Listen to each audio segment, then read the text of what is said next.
Vishwadaya Bhutale Shrimati Bhaktivedanta Swami Nityanamane Namaste Saraswata Devi Gauravani Prachadane Nirvashesha Shunyavadi Paschatadesh Tadan Sri Krishna Chaitanya Prabhu Nityananda Sri Vigadadhar Shivasati Gaur Bhaktivinoda Hare Krishna Krishna Krishna Hare Hare Hare Rama Rama Rama Hare Hare. So this is a topic on Diksha, and also according to the theme of this ILS, which will talk about what's to happen in the future, etc. So that's what I've kind of addressed here. Now everybody's familiar with Diksha or initiation, yes? Everybody knows about it. And probably very early in your devotional career, whatever, in your devotional life, you've heard about this. It's quite a prominent feature of Diksa initiation, etc., etc., etc. So, now of course when people hear that word initiation, what do we think of? What does it mean to everybody? What is the first thing you think of? What's the first? What is initiation? What does it mean? You get a guru. Guru, okay. What else? You get a guru. You get a guru, okay. Transformation, okay. Like what kind of transformation? Good transformation? Okay. Beginning. Okay. Vows. Promises. Vows. Keeping a vow. Oh, vows. Yeah. Okay. Yeah. Connectivity. Okay. Surrender to the Guru. Surrender to Guru. Okay. Yeah, so all of these happen, but actually, is that really the meaning of Diksha itself? Because, we use that term, initiation, Diksha, etc., but it's a transformation, this and that, beginning of spiritual life. But actually, we can say our spiritual life begins when we start chanting Hare Krishna, long before we even get a guru. And you get a guru maybe long before you get initiation. So we can't say it's just getting a guru, because you may have a Siksha guru or a Pradarshana guru or whatever long before initiation. You get transformation long before initiation also. So there is some ambiguity. Now, I'll just use Prabhupada's words to make it more confusing. So he says, if you have understood this Krishna consciousness philosophy and you've decided that you will take Krishna consciousness seriously and preach the philosophy to others, that is your initiation.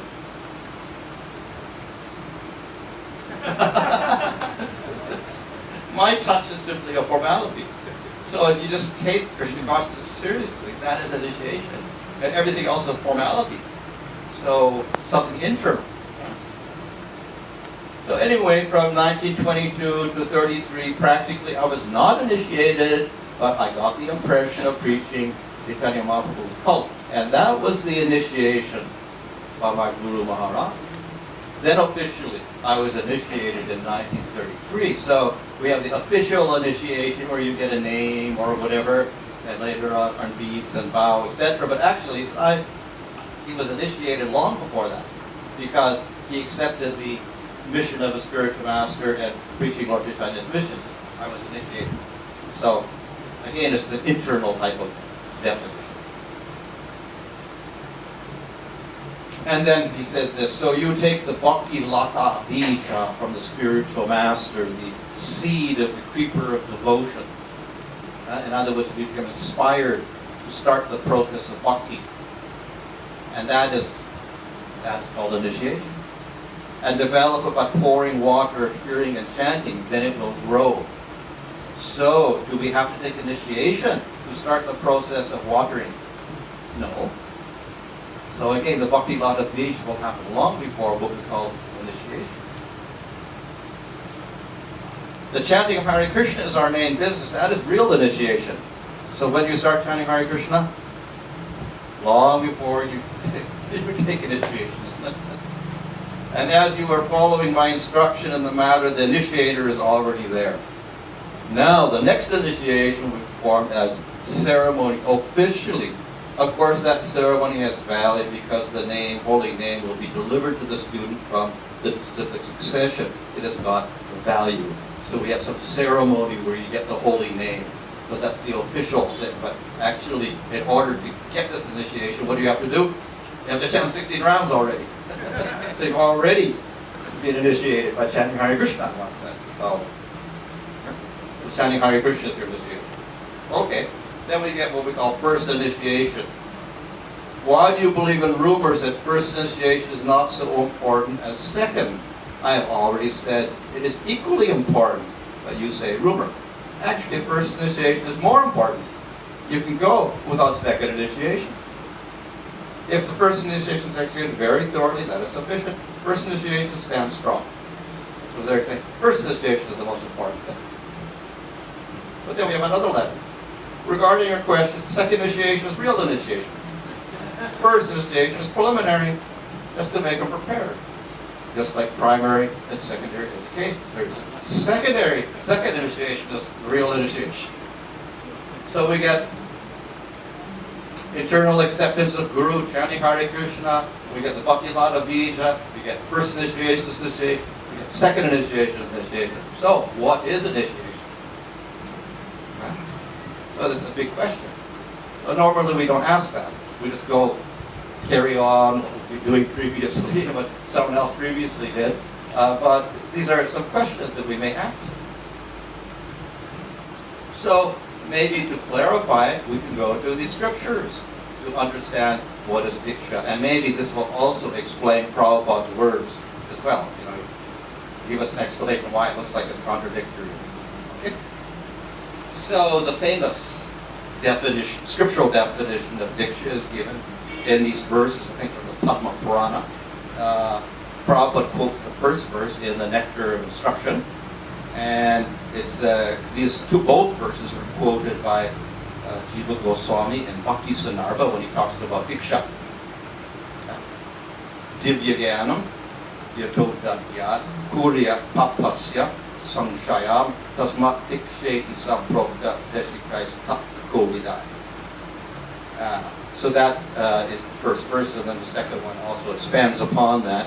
And it says in the second to the last line, Griniyat Vaishnava Mantram Diksha Purvam Vidanadaha. So, the first verse. Diksha is so called by the wise because it bestows Divyaganam and destroys sin. So we have the words Divyaganam, from which transcendental knowledge is given. That's the first one. And then Kuryat, Papasya Sanshaya. Sanshaya means destruction.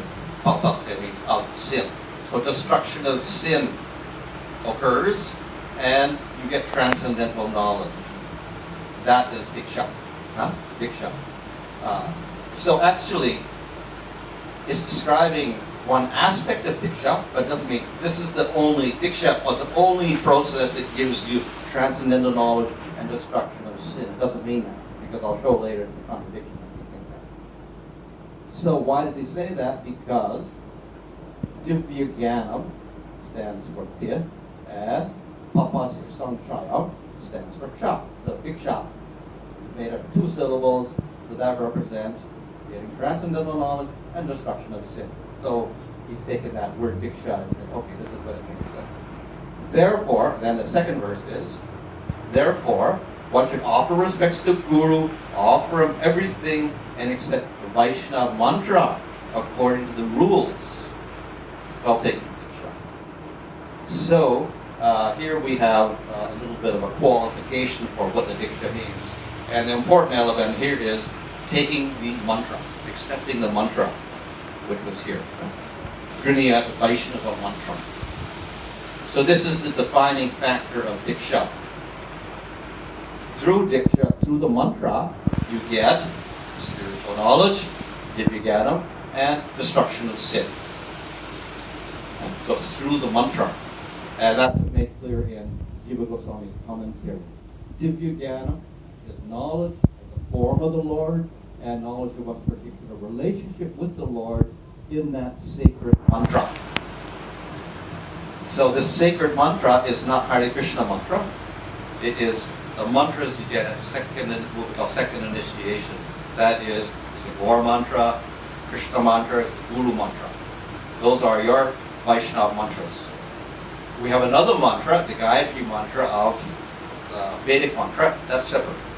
So we're talking about Vaishnava mantras here. So we get Guru mantra, we get the Gora mantra, and we get Krishna mantra. This is your sacred mantra, not one, but three. So, in other words, through that mantra, you get the Divya Jnana and the destruction of sin.